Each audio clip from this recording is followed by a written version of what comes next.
This is episode 2 in a series I'm doing titled Straight, No Chaser.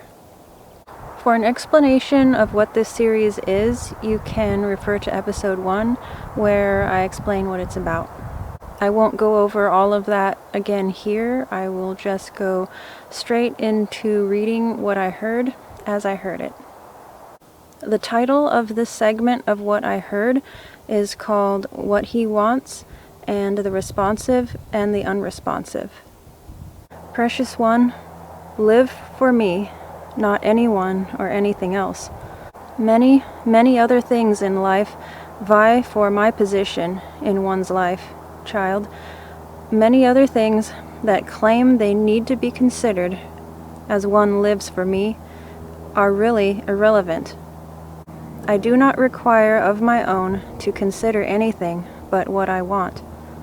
Truly, child, not what others want, tradition wants, pride wants, or even what they themselves want.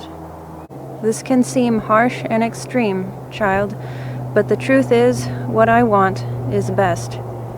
So there is no need to consider anything else if it is what I want and it is good to me. Child of mine, learn this and walk accordingly. It is simple in this way. You need only obey and please me. I do not require of my own to please man. I do not require of my own to live up to the world's standards or expectations. My own are to live as mine, submitted to my spirit and truth. Humble, not self-seeking, not thinking much of themselves personally, not seeking to elevate themselves, beloved. Childlike. I love you so, my very own. Listen to and consider the counsel of others, child, but ultimately go the way I lead. My very own, depend on me more than anyone or anything else. Learn this, little one. Always look to me, and look to me first. You are learning, daughter of mine. Do not be discouraged. And do not feel awkward about your fervency, even if others are not.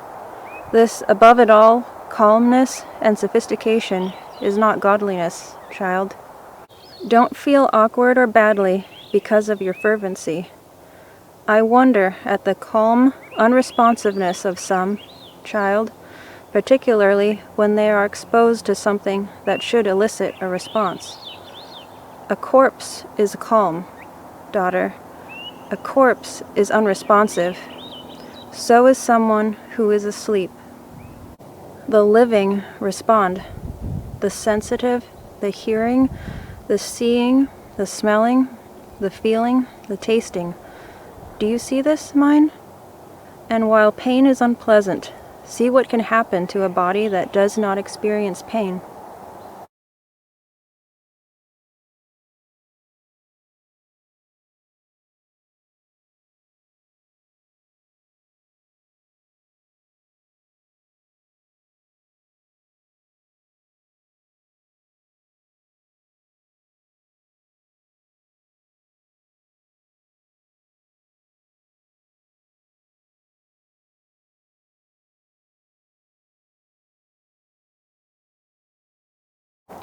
Pain alerts, shows something is happening.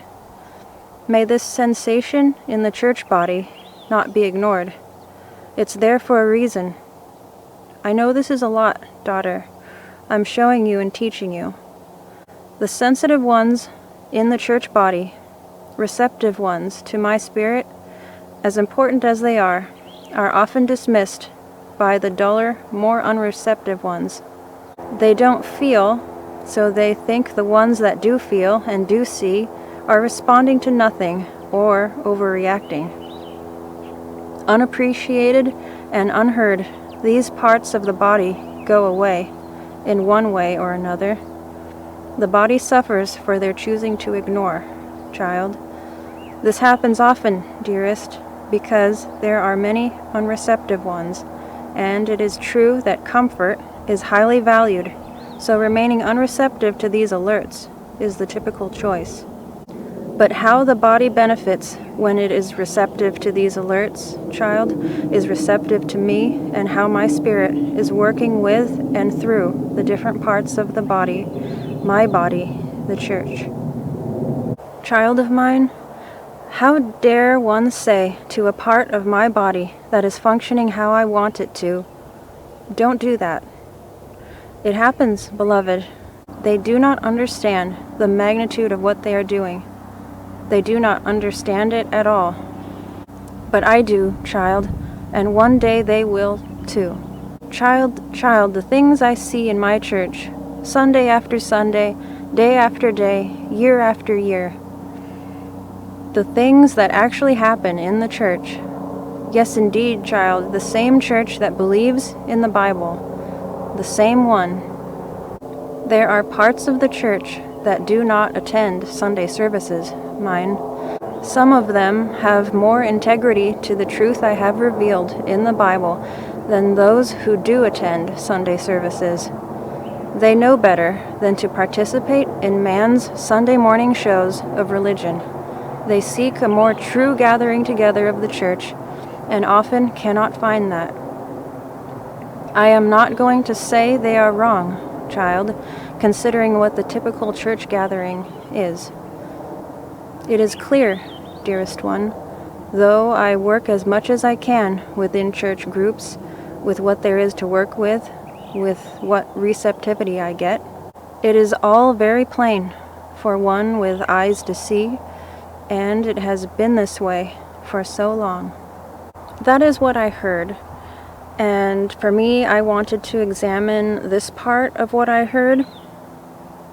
I am not going to say they are wrong, child, considering what the typical church gathering is.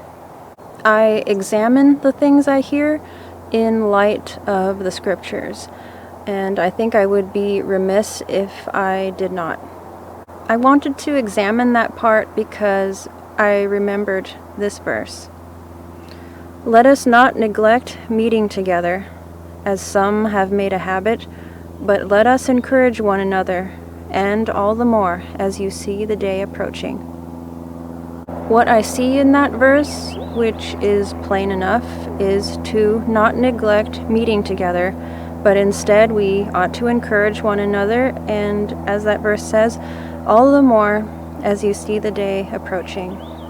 In light of what I heard, what I'm seeing is that whatever constitutes the typical church gathering these days is more of a man-made and man-led religious show more than anything else.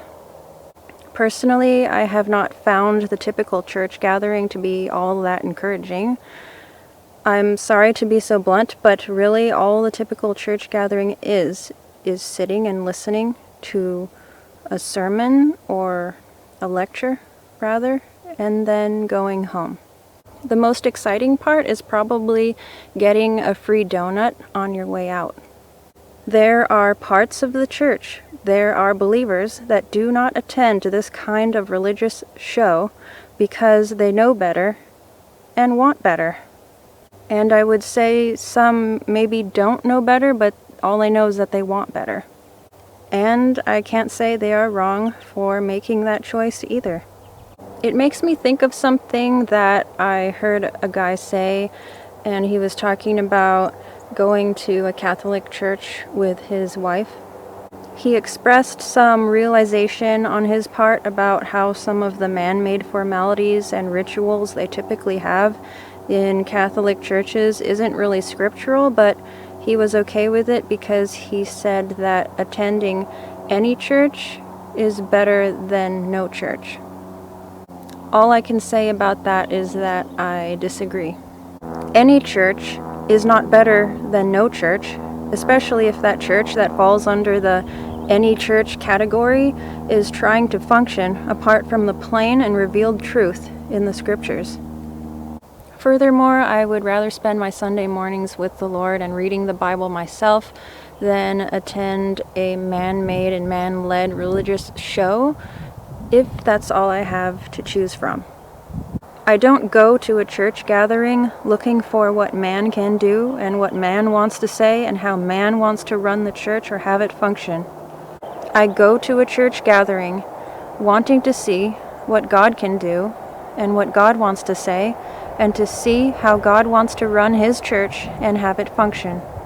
I don't go to a church gathering for some kind of social hour, or maybe more accurately put, and in light of the alcoholic nature of the title of this series, for some kind of happy hour.